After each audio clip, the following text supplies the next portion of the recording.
السلام عليكم ومرحبا بكم على القناه. نتوما على قناه عالم ام ايمن للطبخ والوصفات. نتمنى ان شاء الله هذا الفيديو يلقاكم في احسن الاحوال وبصحه جيده.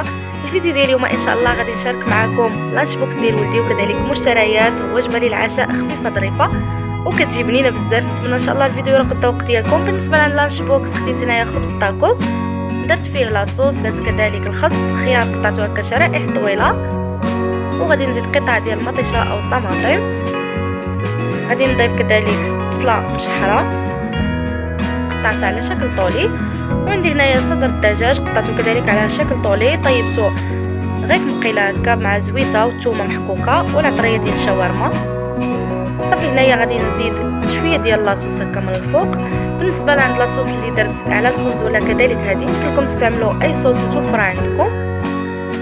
صافي درت الساندويتش في بانيني ودزت باش نوجد ليه الفطور اللي غيدي معاه. درت له كرواسون فلون 3 ديال التميرات. هذا هو الفطور اللي درت ليه اليوم. قطعت له هنايا طريفات ديال الاناناس بالنسبه للغدا، وزدت شويه ديال لاصوص في هاد البواطات الصغار اللي واخده ليه، كيساعدوني بزاف هكا في لي صوص وفي المكسرات.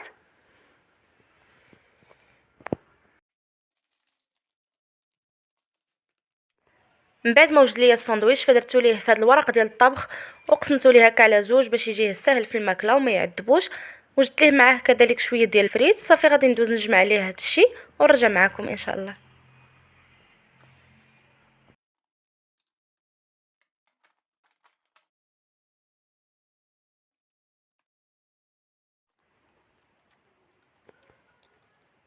صافي كلشي هو واجد. هنايا درت ليه الفطور بوحدو ودرت ليه كذلك الغداء بوحدو باش كيجيه الامر سهل، كيكون عارف حتى هو فين عنده الغداء وفين عنده الفطور.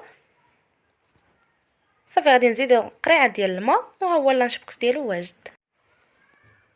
وهكا نهار قبل منه كنت دزت الكارفور ودزت كذلك المرجان، خديت هكا مشتريات فقلت نشاركهم معكم، علاش لا. نتمنى ان شاء الله الفيديو يروق الذوق ديالكم. خديت هنايا هاد الطحانه خصيصا لعند الرمان، وخديت كذلك هاد 3 ديال القريعات، كان الثمن ديالهم داير 10 دراهم. انا من الناس اللي ما كيبغيوش يخليو التقضيه في البلاستيكات ديالها اولا في الميكات. عندي هكا بزاف ديال القراعي فخديت حتى هادو عجبوني، وان شاء الله نزيد منهم مره اخرى الا لقيتهم. وهادو الصراحه هما اللي عجبوني بزاف، والثمن ديالهم كان جد مناسب، دايرين 100 درهم يعني 99 درهم في كارفور. بالنسبه لعند هاد المشتريات الاولين هادو اللي كنشارك معكم فديال كارفور. هاد القريعات هادو ديال الملحه وكذلك السكر اتاي والقهوه يمكن لكم ديروا فيهم اللي بغيتو. الخطيط ديالهم من الخشب وهما راهم من البديع يعني ماشي بلاستيك. عندهم كذلك هاد الحامل ديالهم، وصراحه الثمن ديالهم جد مناسب 100 درهم. فبالنسبه ليا هادو كانوا هميزه وكيجيو زوينين. وبالنسبه لعند هادي فخديتها من مرجان، يعني من دوك المحلات اللي كيكونوا وسط مرجان. الصراحه زوينه بزاف، غادي تشوفوا معايا الشكل ديالها كي كتجي، والثمن ديالها حتى هو كان مناسب، كانت دايره 130 درهم. خديتها بروموسيون كانت 80 درهم، يعني كانوا ناقصين فيها بزاف. خديتها هكا خصيصا عند لي بسكوي ولا هكا لي مادلين ملي كنديرهم في الدار، مأمباليه مزيان وكتجي على هذا الشكل، فيها 2 ايطاج. بالنسبه لعند الاولى فالزج ديالها غليظ اكثر من الفوقيه وهكا بالغطايه، فكيجي الشكل ديالها زوين. وكما قلت لكم خديتها 80 درهم من المحلات اللي كيكونوا وسط مرجان.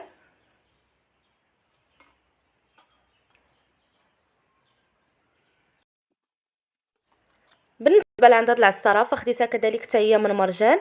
هذه خديتها من الداخل ديال مرجان يعني من مرجان بالضبط، كانت حتى هي بروموسيون.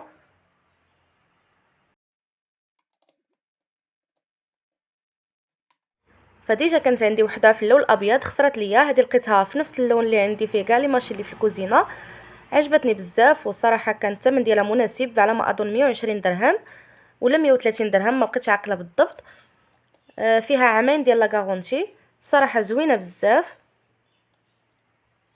وصافي كانوا هادو هما المشتريات اللي خديت، شاركتهم معكم هكا بعجاله. صافي دزت غسلت لي خاصو يتغسل، وكذلك حيدت التقضيه ديالي كامله باش غادي ندوز نشف هاد القريعات ونعمرهم معكم.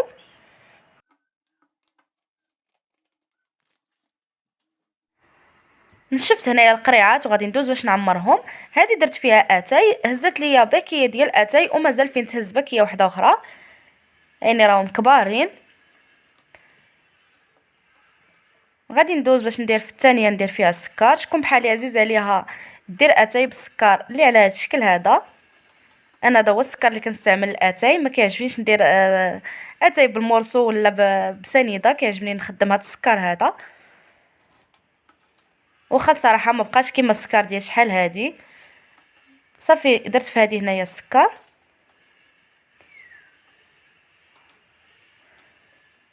وراهم كيهزوا بزاف، وتا بالنسبه للكاليتي ديالهم فراهم تقالين. وهاد الثالثه فغادي ندير فيها هنايا القهوه. وكما شفتوا معايا فانا ما كنخليش شي حاجه في البلاستيكه ديالها، ضروري ما نخوي هكا في القراعي.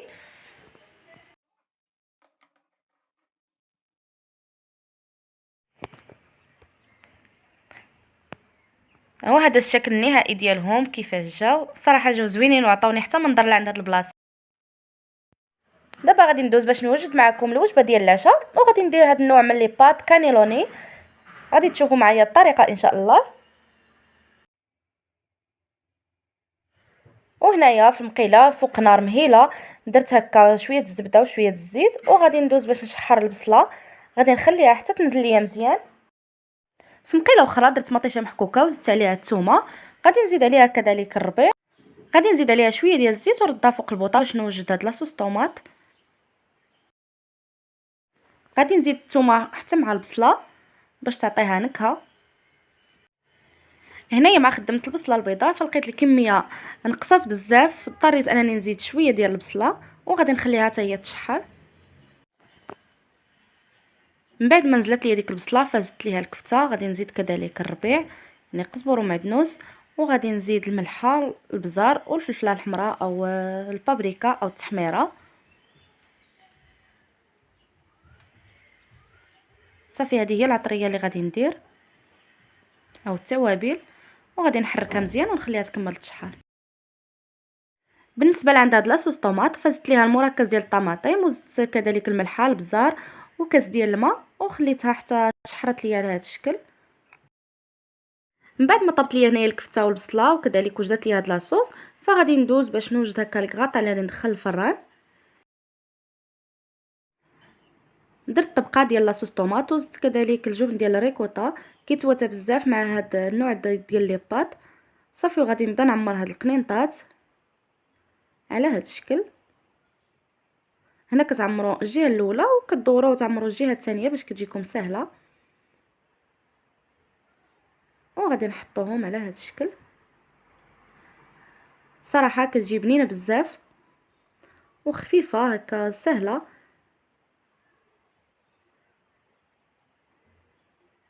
يمكن لكم هنايا ديروا كذلك لاصوص بيشاميل. انا اكتفيت فقط بهاد لاصوص طوماط وزدت لها هكا الاجبان. صافي غادي نكمل على هاد الطريقه.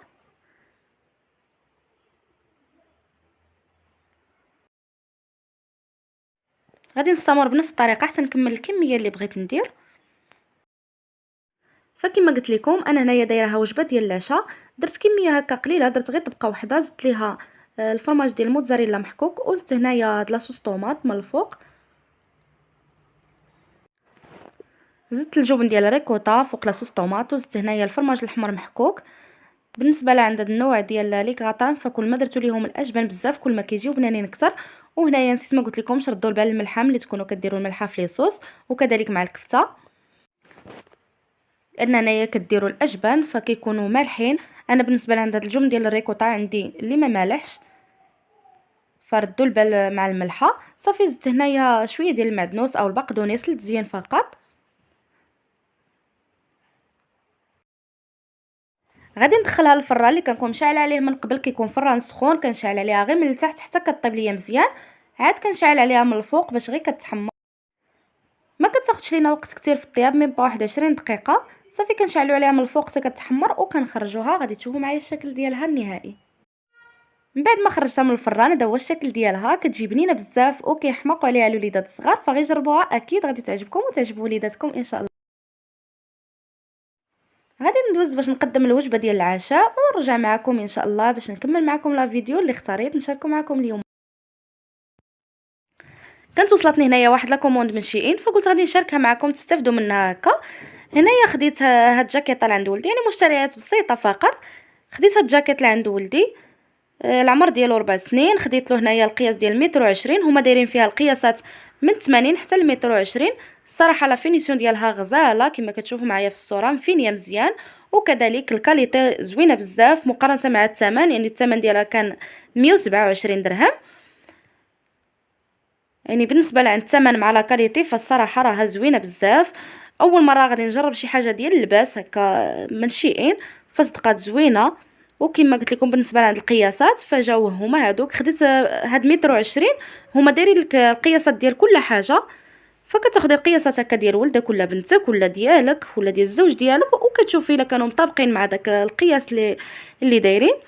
بصراحه صدقات نفس القياسات اللي لقيت هما نفس القياسات اللي فيها، وجاتو هي هذيك يعني متر وعشرين بالنسبه لعند 4 سنين. فيها لا سانتور وفيها كذلك هنايا هاد العيبه اللي دايرين لهم ديال السيكوريتي باش ديك السلسله ما كتدبرهمش في العنق ديالهم. وكما قلت لكم الثمن ديالها 127 وزوينه بزاف، الكاليتي ديالها زوينه. وخديت هنايا كذلك هاد الاكسسوار ديال البلندر او البيوتي بلندر او الاسفنجه ديال المكياج في الدوغي.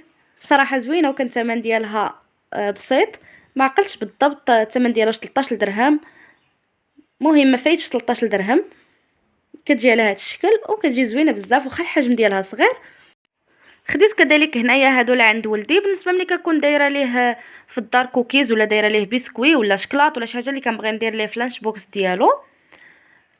قلت هادو غادي يجيوني عمليا احسن من لي بواط وكيتسدوا مزيان. 100 حبه كانت دايره يمكن شي 16 درهم ولا 18 درهم، ما عقلتش بالضبط. جربت معكم درت فيها حتى لي بسكوي باش تشوفوا كي كتجي. صراحه عمليا وفيهم هاد لي موتيف ديال الدراري الصغار هكا باش كتشجعوهم حتى على الماكله باش ياكلوا.